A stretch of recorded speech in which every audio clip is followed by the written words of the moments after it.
My parents missed my daughter's birthday again. Not even a sorry. About a week later, my mom texted me, "Hey, could you help out with $3,500 for your sister's baby shower?" I didn't respond. I just cut them off. By morning, they were at my door begging and screaming. My daughter turned 8 last Saturday. She picked out her own dress weeks in advance. Pink, sparkly with a little unicorn stitched over the heart. She wanted to wear it for her birthday picnic at the park. Her idea. He even helped pack the sandwiches. Told me to get blue balloons because pink is for the dress, blue is for the sky. She was so excited. And more than anything, she kept saying, maybe this year Grandma and Grandpa would come. They didn't. They didn't even send the card, not a text, not even a lazy happy birthday on Facebook. Instead, my mom posted pictures of wine glasses and grapevines. They were in Napa at some vineyard. Her caption was something like, "Finally getting some me time." That was on the exact day of my daughter's birthday, same time we were lighting candles on a cake she helped bake, vanilla with strawberry frosting. Saved the biggest slice for them. When they didn't show, she kept the slice in the fridge and said maybe they were coming the next day. They weren't. The sad thing is, she didn't cry. She didn't even ask where they were. She just sat down on the floor and quietly played with the toy vet kit her godmother gave her. She gave the stuffed dog a checkup, then put him to bed using a paper towel as a blanket. You know what it's like to watch your kid pretend she's not heartbroken to see her go into her little imagination world because it hurts less there. That was the moment something snapped inside me. It wasn't just this one birthday. It was the 5th, the 6th, the 7th. It was all the times they treated my daughter like a side character. Ever since my sister got pregnant, it's like she and her unborn child replaced us. And that would be one thing if they just ignored us. I could deal with that. But they used me for years. They used the benefits I got from the military after my husband died, called it family money. Said we should all enjoy it together, that my husband would have wanted that. I didn't know enjoying it together meant sending them to Europe while I stayed home working double shifts. Once my mom took my daughter's savings jar, said she needed it for gas, never paid it back. And I still let them come around. I still invited them. Still gave them chances. And then a week after the birthday, they didn't even acknowledge my mom sent a text. No intro, no explanation. "Hey, can you cover $3,500 for your sister's baby shower? We want to rent out the garden venue, balloon wall, desserts, gift baskets for guests, should be super cute." That was it. "No, sorry, we missed the party. No. How's your daughter? Just another request." Another take. I stared at the text for a long moment, my thumb hovering over the screen. For once, I didn't try to justify it. I didn't make excuses for them or explain it away in my head. I simply set my phone down and didn't respond. Not that day. Not the next. Not even when she followed up with, "Are you ignoring me? We really need to reserve this place before someone else does." I blocked her. 2 mornings later, there was loud banging on the front door. At first, I thought it might be a neighbor. Then I looked through the peephole and saw them, my mom in gym clothes, hair a mess, my dad wearing one of the shirts I bought him last Christmas. Both of them shouting my name. My daughter was still asleep. I didn't open the door. They kept pounding, crying, and yelling loud enough for the whole street to hear. At one point, my mom screamed that I was tearing the family apart, that I was just like my father's side of the family, which made no sense since my dad was standing right there beside her. And that's when it finally hit me. They weren't here because they missed me. They weren't even here because they missed their granddaughter. They were here because the free ride was over, and that scared them. I didn't say a word. I watched through the peephole for a few more seconds, then walked away. This time, I wasn't going to be the bigger person. Being the bigger person had only ever left me with a sad little girl in a sparkly dress, standing by the door with a balloon, waiting for people who were never going to show up. After nearly 20 minutes of yelling outside, they finally left. I watched from the upstairs window as they walked back to their car. My mom was talking fast, waving her hands. My dad stayed silent, climbed into the passenger seat and stared straight ahead like he'd already checked out.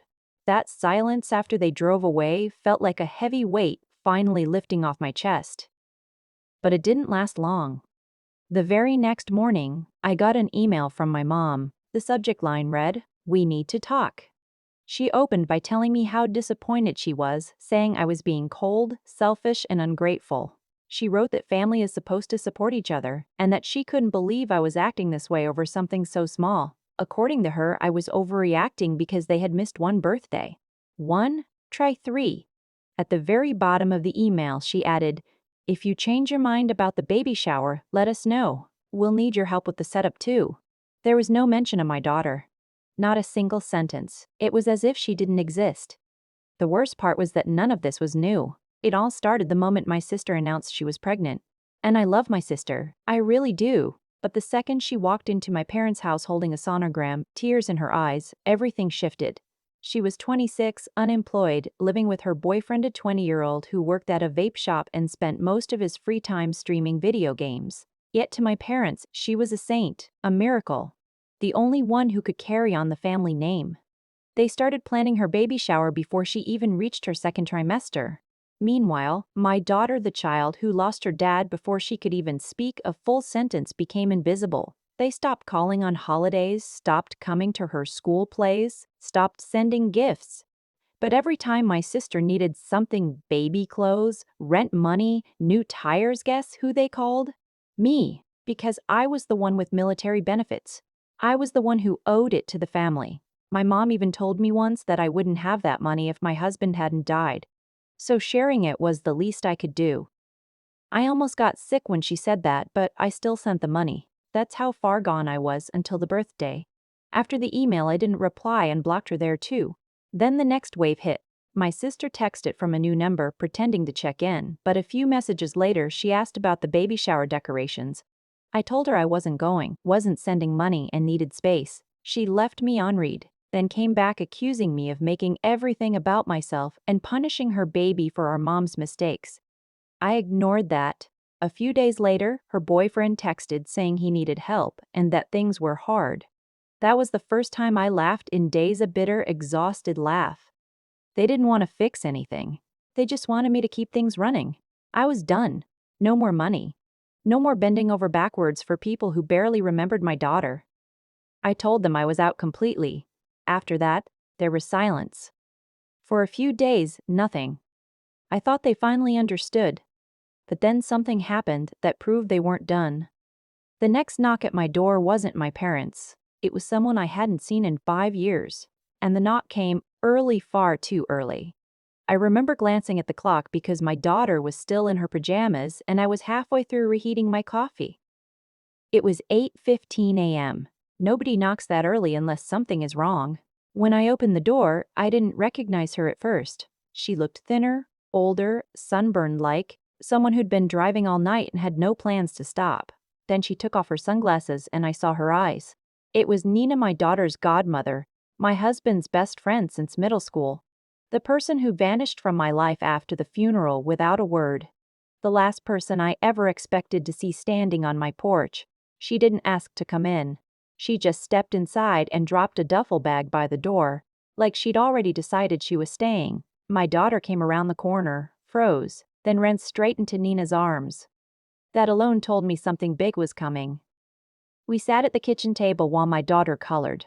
Nina didn't bother pretending this was a casual visit. She leaned in and said she'd been watching everything from a distance, the Facebook posts, the comments, the way my mom suddenly started talking about protecting the family from toxic influences. Apparently, I was the toxic one. My mom had been telling people I was unstable, that I was struggling, that I was cutting everyone off for no reason.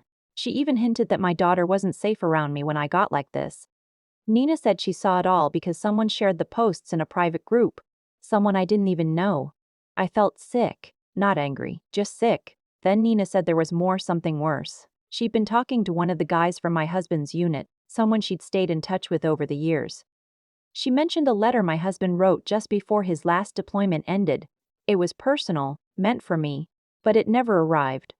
Instead, it was sent to my parents' address, an old one from when we still believed family meant safety. Nina said she called my mom about it. My mom hesitated, said she might have it somewhere, then hung up. I didn't say it out loud, but I already knew. They kept it. While my daughter lined up crayons on the floor, I grabbed my keys and left. I still had a spare key to my parents' house. The place was empty and quiet. I went straight to the hallway closet. Top shelf. Black folder. The envelope was there, yellowed, bent. My name in my husband's handwriting, still sealed. They'd had it for 5 years. I locked up and left. I didn't open the letter until I got home. Nina sat beside me while my daughter played.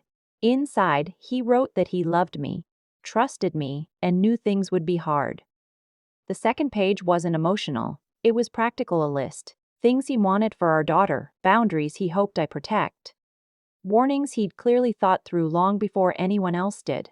He wrote that some people confuse family with entitlement. That love isn't measured in money. That if anyone ever made our daughter feel like a burden, I should walk away without guilt. One line kept pulling me back: if they forget her, let them go. Do not teach her to beg for love. I didn't cry. I felt calm in a way I hadn't felt in years. That night, after my daughter fell asleep, Nina told me she'd been thinking about moving back east. She wasn't sure where yet, but said she'd help us if we ever wanted to start over somewhere far away. I looked around my apartment, the same walls, the same furniture, the same weight every time my phone buzzed, and, for the first time, leaving didn't scare me. It felt like relief. But before I could go anywhere, there were things I needed to stop. People who needed to realize the support they lived on was over. And I knew they wouldn't take that quietly. The first thing I did was shut off the money. Every auto transfer, every shared account, every connection to my name gone. I'd been helping my sister monthly since she moved in with that guy who couldn't even legally drink yet. It started small: groceries, one rent payment, baby clothes. Somehow it turned into me funding half her life while she posted bump selfies captioned "blessed and stress-free." I didn't announce it. I just stopped. No messages, no explanations, just silence. 3 days later, my phone lit up with messages from her. First came, "Hey sis, my card isn't working." Then, "Did the transfer not go through?" After that, "Can you fix this?